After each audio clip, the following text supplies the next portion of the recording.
Hello friends, good morning. তো পিয়ালি পিয়া ব্লগে তোমাদের আরও একবার স্বাগত, ওয়েলকাম।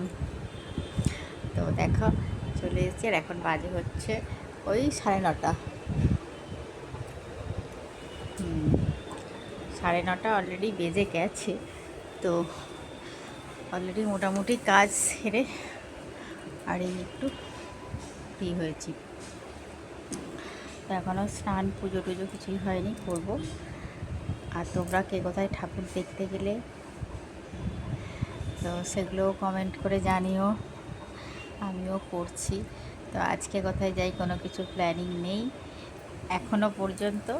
তো দেখা যাক, গেলে অবশ্যই তো তোমাদের সঙ্গে তো শেয়ার করবই। তো আর একটু পরে হচ্ছে মা আসবে। আজকে যেহেতু ষষ্ঠী, তো ষষ্ঠীতে তো নিরামিষ খেতে হয়। তো দেখি রান্না বান্না কী করি, তো দেখতে থাকো, আসছি।